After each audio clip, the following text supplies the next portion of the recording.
de sostenibilidad, eficiencia y uso racional de la energía en las instalaciones. El primer concepto básico es tener en cuenta qué entendemos por desarrollo sostenible. Según la definición de la Comisión Mundial sobre el Medio Ambiente y el Desarrollo de las Naciones Unidas de 1987, el desarrollo sostenible es aquel que satisface las necesidades del presente sin comprometer la capacidad de futuras generaciones para satisfacer sus propias necesidades.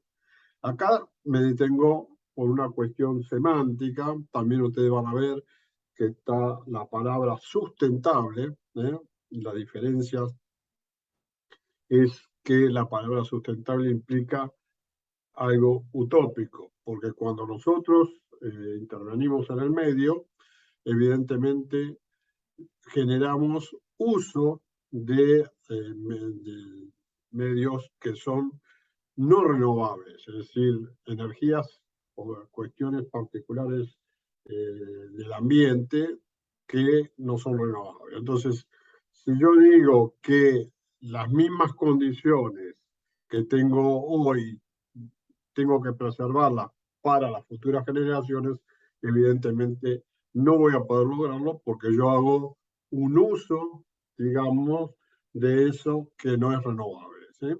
Entonces, en esta cuestión particular, la palabra o el término que se debe utilizarse es sostenibilidad, ¿sí?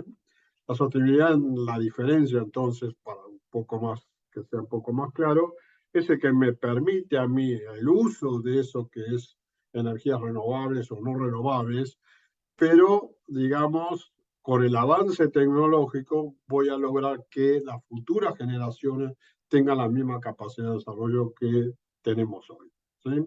Eso es, aclaro, el concepto particular de lo que es la sostenibilidad.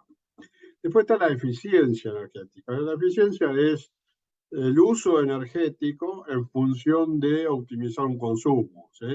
Nosotros tenemos como profesionales lograr la mayor eficiencia posible dentro de nuestro proyecto, ejecución, mantenimiento de las cuestiones, ¿sí? Evidentemente, en las instalaciones vamos a ver que los consumos energéticos dentro de nuestras instalaciones están en función de una distribución que en medidas generales en climatización es un 35%, en iluminación un 15%. Entonces, vamos a atacar estas cuestiones de las instalaciones a los efectos de lograr una reducción en el uso. Además, no es solamente lograr la eficiencia, sino el ahorro de energía haciendo uso racional de la misma, ¿sí? Porque la mayor fuente de energía está en el ahorro de la misma, ¿sí? Entonces, como profesionales, evidentemente, tenemos que enmarcar el uso eficiente y racional de los recursos disponibles, ¿sí? El uso en cuanto podamos dentro del proyecto de energías renovables. El uso de tecnología de última generación. Esto me va a permitir a mí sí o sí reducir, digamos, mejorar la eficiencia energética. Y un concepto que quiero destacar, el proyectista de las instalaciones lo condiciona tecnológicamente en el futuro. Así vamos a ver que definir un tipo de instalaciones en función de los usos de energía renovable y tecnología de última generación, digamos, de alguna manera genera algunas cuestiones de proyectos que, digamos, el edificio queda enmarcado en esta situación. Después, por otro lado, la herramienta de evaluación, tenemos la certificación o reconocimiento específico de un sistema a través de un tercero, que es un organismo que me permite, de acuerdo a algunos parámetros, alguna cuestión o alguna técnica que se utilice, poder utilizar. Hay distintas sistemas de evaluación ambiental de edificios, particularmente, que tienen en cuenta, según el país, algunas características. El primero vamos a ver el sistema LED, digamos, de evaluación, donde básicamente enmarca las cuestiones atendiente a lo que es la energía, a las cuestiones particulares del envolvente, ¿sí? Van a ver que cada uno tiene sus particularidades, algunos atacan directamente a lo que es la piel, a la eficiencia energética en función de lograr una certificación de un edificio según los parámetros acordados en el sistema. Ahí abarcan desde simplemente, como hace la norma IRAM, abarcan cuestiones de piel o particulares de las instalaciones, hasta, digamos, certificaciones, la certificación alemana, donde el edificio no tiene que tener dependencia energética, es decir, no requiere de la conexión eléctrica o de gas en función del uso. ¿Sí? Bien, entonces el sistema LED depende de la localización del edificio, habla de la gestión eficiente del agua, optimización de uso de energía, calidad de ambiente interior, y él ataca el uso de materiales. En general es el que más usamos en América. ¿Sí? Después está el BRIN, que es, digamos, tiene otra mirada, la contaminación, el transporte, gestión, salud, sí, tiene todas unas cuestiones de interrelación del edificio con el medio donde está ubicado. Y después, por último, tenemos también verde, que hay distintos, pero que ya hablan de la calidad del servicio, energía, los recursos naturales y todas las cuestiones inherentes que tienen que ver con el edificio. En esta situación, bueno, lo primero que vamos a tener es reducir o bajar, mejorar la eficiencia energética, que en general se logra entre un 24 y un 50% de acuerdo al tipo de edificio. Reducir las emisiones de gases, el uso racional del agua y, por último, los residuos sólidos que se generan. ¿Sí? En esta cuestión, digamos que la normativa en alguna cuestión particular, vamos a ver que tenemos que aumentar la calidad de ambiente interior, confort y salud, minimizar la utilización de recursos no renovables, reducir costos de operación y mantenimiento, productividad de los ocupantes y la parte de marketing, es decir, para, digamos, llevar a cargo la herramienta de evaluación. Evidentemente, el proceso de certificación requiere primero que elijamos qué es lo que queremos que nuestro edificio, digamos, certifique o tenga en consideración. Entonces, vamos a apuntar a la elección de un sistema de certificación que me permita, dentro de las cuestiones particulares que yo tomé, es decir, aislación térmica, cuestiones de iluminación, cuestiones de residuos, entonces voy a tener que seleccionar el tipo o el proceso de certificación. En la primera instancia siempre vamos a registrar el edificio, va a intervenir un certificador habilitado por el ente que certifica, envía todos esos documentos y si estamos en condiciones se va a emitir el certificado. En nuestro país hay algunos, digamos, edificios, entre edificios públicos, edificios privados, que tienen certificación. Por ejemplo, el edificio Mosconi, el aeropuerto que está ubicado en Comodoro Rivadavia, tiene la certificación LED. La certificación LED tiene distintos alcances, distintos tipos, de oro, plata, lo que sea. Y bueno, en este edificio lo que se ha hecho es, en función de toda una distribución y de la iluminación, lograr objetivos que permiten la certificación de este aeropuerto. ¿Sí? Por supuesto, está en la CABA, tenemos el Ministerio de Educación, que también está certificado, certificación LED, en función de las instalaciones de iluminación, instalaciones de recuperación, de recuperación de agua de lluvia, hay distintas cosas.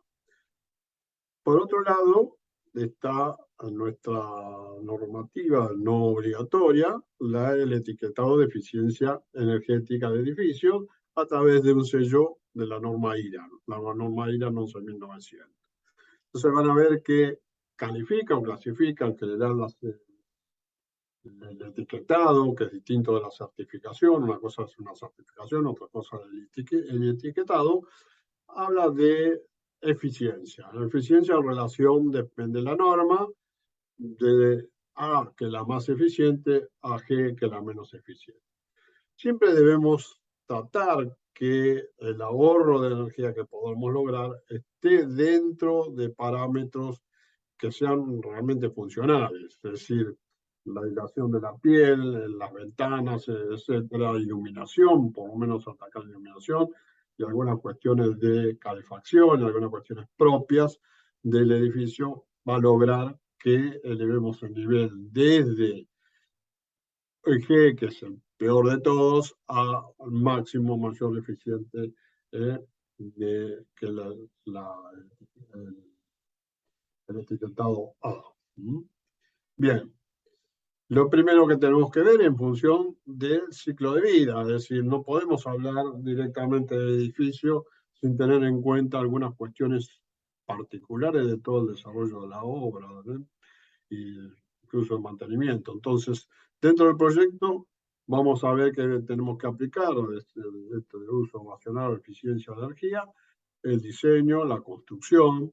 Tenemos que tener en cuenta la vida útil de ese edificio, a qué uso le vamos a dar, cómo lo vamos a mantener, ahorrar costos en eso, y la deconstrucción, que es la demolición o la afectación o adecuación o reformulación de ese tipo de edificio. Evidentemente, el diseño pasa por la bioarquitectura, es decir, usar directamente todo el tema del desarrollo ambiental, el uso de materiales adecuados, implantar el edificio en las orientaciones y todas las cuestiones particulares del ambiente natural. En el aspecto constructivo ya tenemos el impacto de transporte, los ruidos, los polvos, los residuos que también incluyen dentro de la cuestión. Y adecuación, reformulación, es recuperación, reducción, reutilización de elementos, elementos que sean desmontables, usar monomateriales. Hoy está, los reboques son en monocapa, entonces todas esas cuestiones reducen, digamos, el uso de energía. Entonces, lo primero que vamos a hacer es la generación, la producción de los elementos de materias primas. O sea, mi obra arranca desde ese punto. Si la mirada tiene que ser cómo extraigo, cómo produzco la fábrica, cómo desarrolla el producto que yo voy a utilizar. Después también está el transporte desde la fábrica a la obra, la instalación, la ejecución en obra, el uso del edificio, la vida útil del edificio. Nosotros hablamos de 50 años, cuando hay edificios en la ciudad autónoma de Buenos Aires, de 100 y pico de años, sigue funcionando perfectamente. Y el fin de la vida útil, que es la demolición del reciclado. Dentro de este contexto, evidentemente, lo que yo tengo que ver es el tema de la generación de todos aquellos elementos que, por ejemplo, afectan a la capa de ozono, los residuos que genero a las demoliciones, todo el tema de contaminación y efectos visuales del ambiente. Dicho esto, evidentemente dentro de las instalaciones, las que hemos visto, hemos nombrado por lo menos recuperación de agua de lluvia, reutilización de aguas grises, griferías con chorro, flujo de ahorro de agua, el uso del biogás, el sistema LED de iluminación, para nombrar, ¿sí? Vamos a ver que la distribución del consumo de agua en general se da el mayor uso en relación personal, ¿sí? Y en la cisterna. Vamos a ver que el 50 o más del uso no requiere agua potable. Yo lo puedo sustituir ese 50% porque para cisterna, para riego, para limpieza, todas esas cuestiones que yo estoy utilizando un agua que la trato, que tiene un costo y que evidentemente la estoy desarrollando. Entonces, en función de eso, hay que buscar la manera de reducir y usar eficientemente el agua. Evidentemente, la recuperación de agua de grises, el biogás y el agua, la recuperación de agua de lluvia, son elementos que me permiten a mí, de alguna manera, el uso en depósitos, riego, lavados, lo mismo que un simple tratamiento de recuperación de agua grises. Puedo utilizarlo en riego, en depósitos, ¿sí? El biogás es importante el tratamiento. También es fundamental priorizar el uso de energías renovables. ¿Sí? La normativa, el código de edificación hoy está tendiendo, soslaya, por decirlo de alguna manera, el uso de energías renovables, como es la solar o la geotérmica, que es lo que vamos a ver. Es decir, la solar es mediante un colector que me permite, en el caso de generación de agua caliente, no es una energía que fiable, porque no siempre la vamos a tener disponible, depende de la radiación. En función de eso yo, digamos, incorporo una cantidad de calor dentro del sistema a través de los colectores solares y con eso tengo un ahorro entre un 50 y un 70% de consumo de gas, por ejemplo, o electricidad, si el elemento que calienta es a gas o electricidad. Bien. Después está la geotérmica, que básicamente lo que estamos diciendo con la geotérmica es que a partir de determinada profundidad del suelo, yo tengo la temperatura del suelo se mantiene constante. Si yo genero un sistema que me permite ingresar aire del exterior, pasarlo por esa temperatura que es constante a lo largo del año, voy a tener una modificación de ese aire que yo lo puedo incorporar, es decir, tomo aire del ambiente a través de un ventilador, paso por el terreno, esto está enterrado en el terreno, en el suelo, paso por esos tubos, esas cañerías, y el contacto con el suelo a través de esas cañerías sale modificando la temperatura y la humedad del local. ¿Sí? Bien, este es el sistema geotérmico, que es tanto como la energía solar, es utilizar energías que son renovables a un costo cero. Bueno, costo cero es la ejecución y la construcción de los elementos para poder aplicarla. Van a ver que edificios directamente lo que hace es estar debajo del sistema, debajo enterrado, debajo del suelo de donde apoyo el edificio, y a través de entrada de aire y salida yo voy a poder distribuir en los distintos locales esa energía geotérmica gratis que tengo del suelo. Evidentemente para acondicionar voy a tener que las condiciones interiores se modifican, como beneficia, con lo cual tengo una reducción de potencia, sea de refrigeración o de calefacción para ese edificio. Evidentemente, todas estas cuestiones que estamos hablando es para edificios de cierta envergadura. Se puede aplicar también para unidades de vivienda, pero digamos los costos a veces no son tan rentables como uno desearía.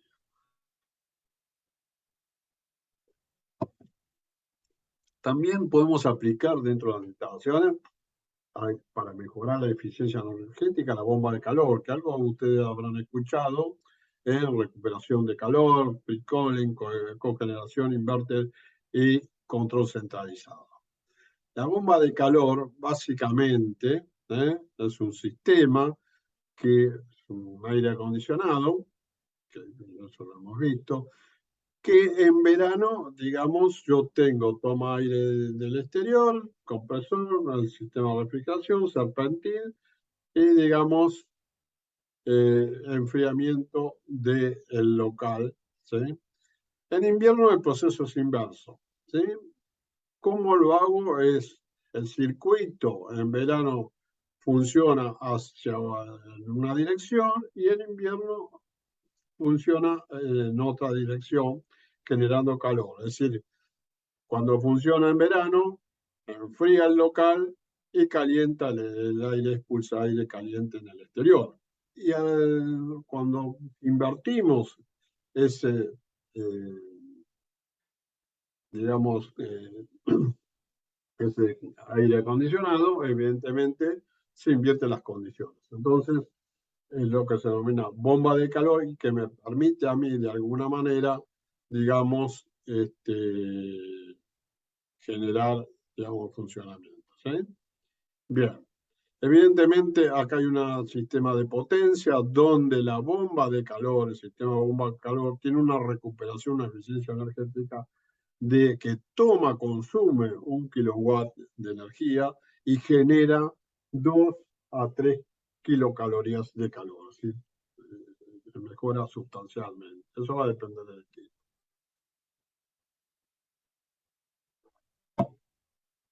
También hay recuperadores de calor, de aire de ventilación, en este caso que vemos es el entálpico, ¿sí? Donde habíamos visto que el aire del ambiente pasaba y salía hacia el exterior, ingresaba aire del exterior, pasaba y en contacto a través de un sistema eh, de un tipo filtro, lo que hace es, tras ese contacto, transmitir calor, digamos, latente entre el aire exterior y el aire interior, sin llegar a estar en contacto. ¿Sí? Hay distintos sistemas, distintas formas para lograr recuperación entálpica. ¿Sí? Vamos a ver que tenemos, de acuerdo al recuperador, si es sensible o entálpico, una eficiencia, un uso, una reducción de potencia en función del tipo de recuperador que estemos utilizando. Después está el tema de cogeneración a pequeña escala o microgeneración, ¿sí? Que me permite de alguna manera. La cogeneración es la generación de digamos, un elemento que genera calor y electricidad, ¿sí?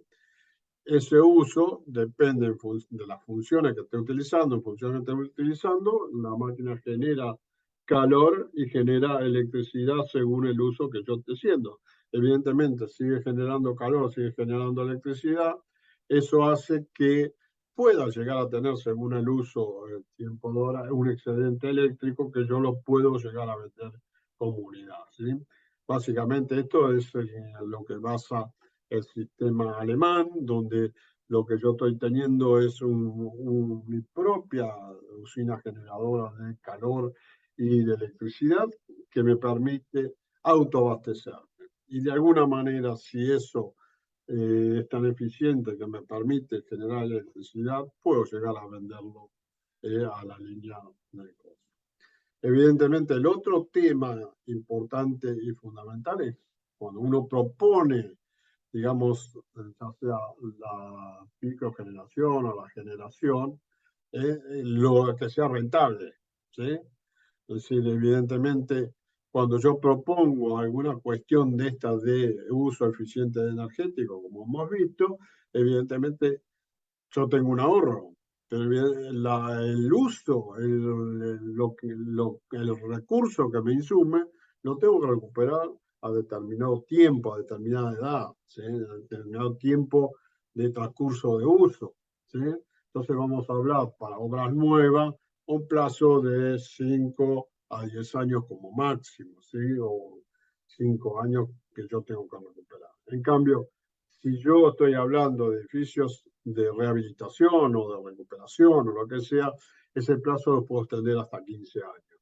Ahí entonces yo voy a tomar la decisión de que esa propuesta, ya sea en este caso cogeneración, bomba de calor, una cosa, me es eficiente para, como el sistema LED de iluminación y todas las cuestiones prácticas que hemos nombrado.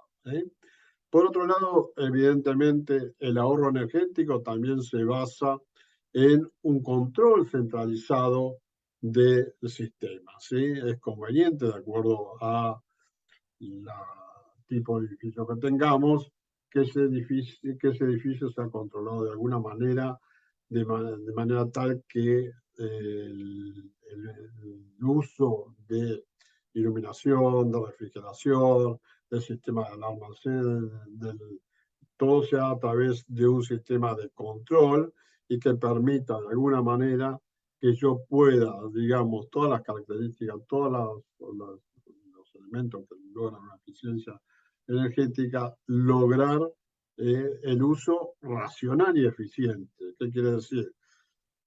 Digo, así hablando en teoría, si yo entro a una habitación y la luz se enciende en forma automática y me voy y se apaga, evidentemente el uso es eficiente en cuanto al sistema eléctrico. Lo mismo cuando yo entro a un local y el sistema de acondicionamiento, ¿no?, empieza a funcionar, y cuando me retiro o estoy haciendo una actividad distinta o qué sé yo, reduce los consumos. ¿Se entiende? Entonces, también pasa por el uso de la tecnología, ¿sí?, el uso eficiente de todos esos elementos que me permiten a mí hacer un diseño inteligente del edificio a los efectos de lograr